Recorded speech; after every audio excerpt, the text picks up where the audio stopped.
Liudmila Lazarenko was born in Russia at the end of the 1970s. She possessed strikingly beautiful green eyes, and from an early age she seemed to have the gift of perceiving not only the depth of human emotions, but also the beauty in her surroundings. This keen awareness often led her to appreciate the small wonders of nature, fostering a lifelong love for plants and flowers. As an adult, it was no surprise that Liudmila sought out paths that would deepen her connection to nature and spirituality. After her marriage, she successfully convinced her husband to relocate with her to Thailand, where they discovered their dream home in a paradise that offered an eternal summer, crystal blue seas, and exotic fruits previously unknown to them. Thanks to her warm and open personality, always eager to embrace other cultures, Liudmila quickly endeared herself to her neighbors. Eventually, she became a teacher, later evolving into a master shaman who opened her own healing center. Sometime later, when it seemed they had everything they desired, the couple was blessed with 2 daughters. Liudmila's life was rich and fulfilling, with her family as her highest priority.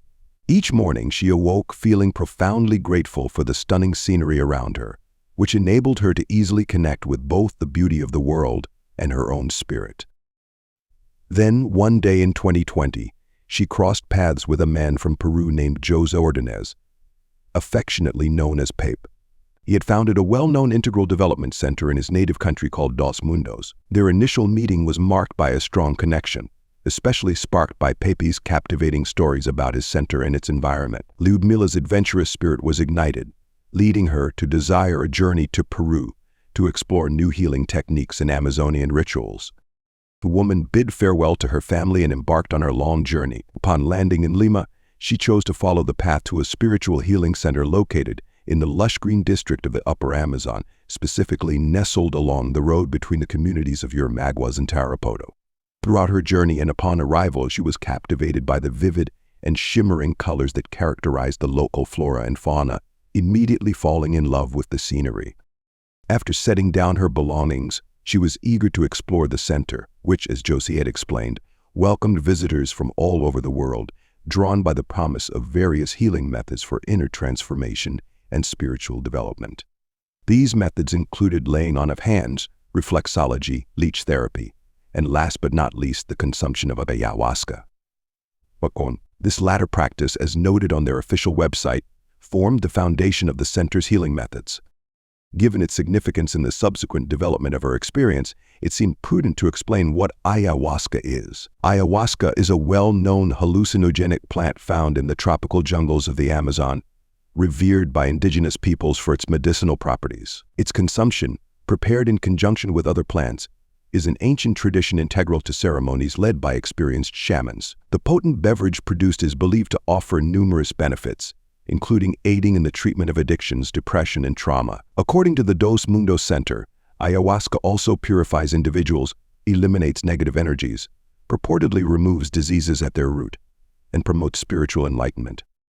The effects of ayahuasca can last for hours, and given that its consumption is illegal in many parts of the world, the growing popularity of such practices has led to an influx of tourists seeking to experience its purported benefits. However, the use of this plant also harbors a darker side, which would later and regrettably become apparent in this story.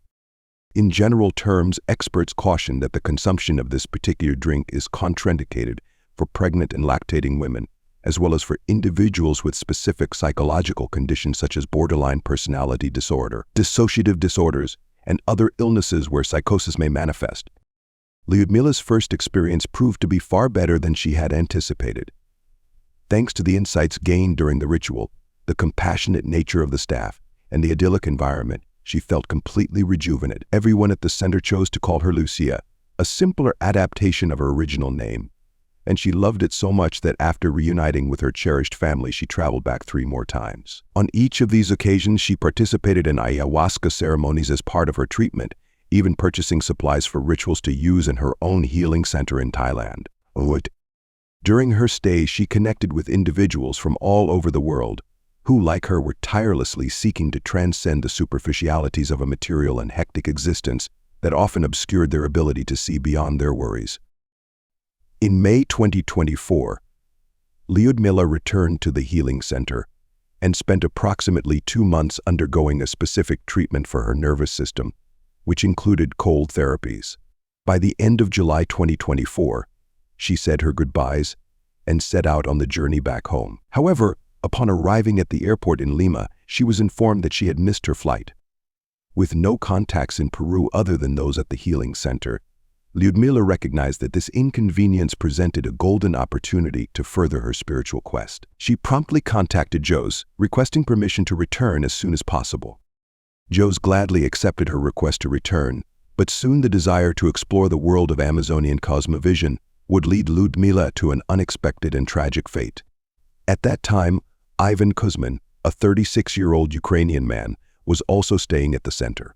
He had been living in Russia and traveled from Ecuador to spend a vacation there, hoping to experience the renowned ayahuasca ceremonies. Ivan was an instructor in blue cord capoeira with the Cordoaro Association in Brasilia, where he had taught this discipline. He even ran his own capoeira school in Russia, but decided to leave everything behind and travel the world due to the ongoing war between Russia and Ukraine. Liudmila had previously met Ivan at the healing center, and reports indicate that their connection was instant. Upon her return, they engaged in a pleasant conversation during which they discovered their mutual interest in visiting the city of Cusco, particularly to explore its archaeological remains. Consequently, they decided to share accommodations at the same balo. Shortly thereafter, Ivan and Liudmila planned a trip to Willow Lagoon, located approximately 160 kilometers south of the healing center. Given the distance and time required for the journey, neither the staff nor the other visitors saw them again for a few days. They reappeared on Wednesday, August 7th, having already made plans to travel to Cusco on Friday of that week, a plan that was about to be tragically interrupted. On the morning of Thursday, August 8th, 2024, the tranquility of the place was shattered by what seemed to be an argument between two individuals. At first, the commotion seemed completely normal. However, mere seconds later, the cries transformed into desperate calls for help. This, as one might expect, alerted everyone in the healing center. According to the police report, the blood-curdling screams came from a woman and emanated from a shelter on the sprawling property. When Jose, along with the rest of the staff and guests, rushed to that area, they were met with a harrowing scene. Liudmila lay lifeless on the floor, her body marked by multiple cuts and burns. Next to her, Ivan was crouched down, holding a broken glass bottle. Witnesses later reported that his face wore a peculiar expression, a mixture of a smile and fright, which led them to believe he was under the influence of some substance. He appeared either self-absorbed or completely disoriented, prompting the bystanders to intervene. They managed to subdue him, tying his hands and feet to maintain control of the situation until the authorities arrived. The police found him as they discovered him, half naked and handcuffed, as depicted in the video broadcast by local media. Despite this, Ivan continued to resist, acting violently and even attempting to bite one of the officers. Meanwhile, forensic experts arrived at the scene to conduct the necessary investigations and proceed with the removal of Liudmila's body. Amidst the chaos and the numerous red stains that marked the ceiling of the bedroom, the experts discovered a plane ticket and a diary among Liudmila's belongings. The diary detailed her experiences in the country. Additionally, traces of what appeared to be hallucinogens were found, reinforcing the hypothesis that Ivan was under the influence of such substances. News of the inexplicable tragedy spread rapidly, unsettling the various communities near the healing center and soon reaching the rest of the country. Local press reports indicated that both Ivan and Liudmila were merely passing through and had not been receiving treatment at the center. They had been informed that they could no longer stay, as it had already been communicated through the administration that their continued presence was unwarranted. They were not engaging in any therapeutic activities. Others also denied having provided them with hallucinogens. In response to questioning about the center and its treatment practices, the director claimed that he and his staff always monitored all individuals on the premises. As investigations unfolded, the facility was temporarily closed to clarify the circumstances of the incident. However, part of his account was soon contradicted when the manager of the establishment stated in a local radio interview that both individuals had indeed consumed narcotics shortly before the tragic events, generating a wave of confusion and suspicion surrounding the case. Consequently, the media scrambled to provide answers regarding the perplexing episode and the potential connection between the two individuals, the nature of which remained unclear. The diffusion of the story through social networks, as is customary in these times, was almost immediate, leaving the international community perplexed. The horrifying accounts sparked a debate regarding the safety and regulation of these purported spiritual healing centers. Tragically, the brunt of the situation fell on Liudmila's relatives, who were absolutely devastated upon hearing the news, grappling with the brutal nature of the crime and the distance that separated them from their loved one. They demanded justice.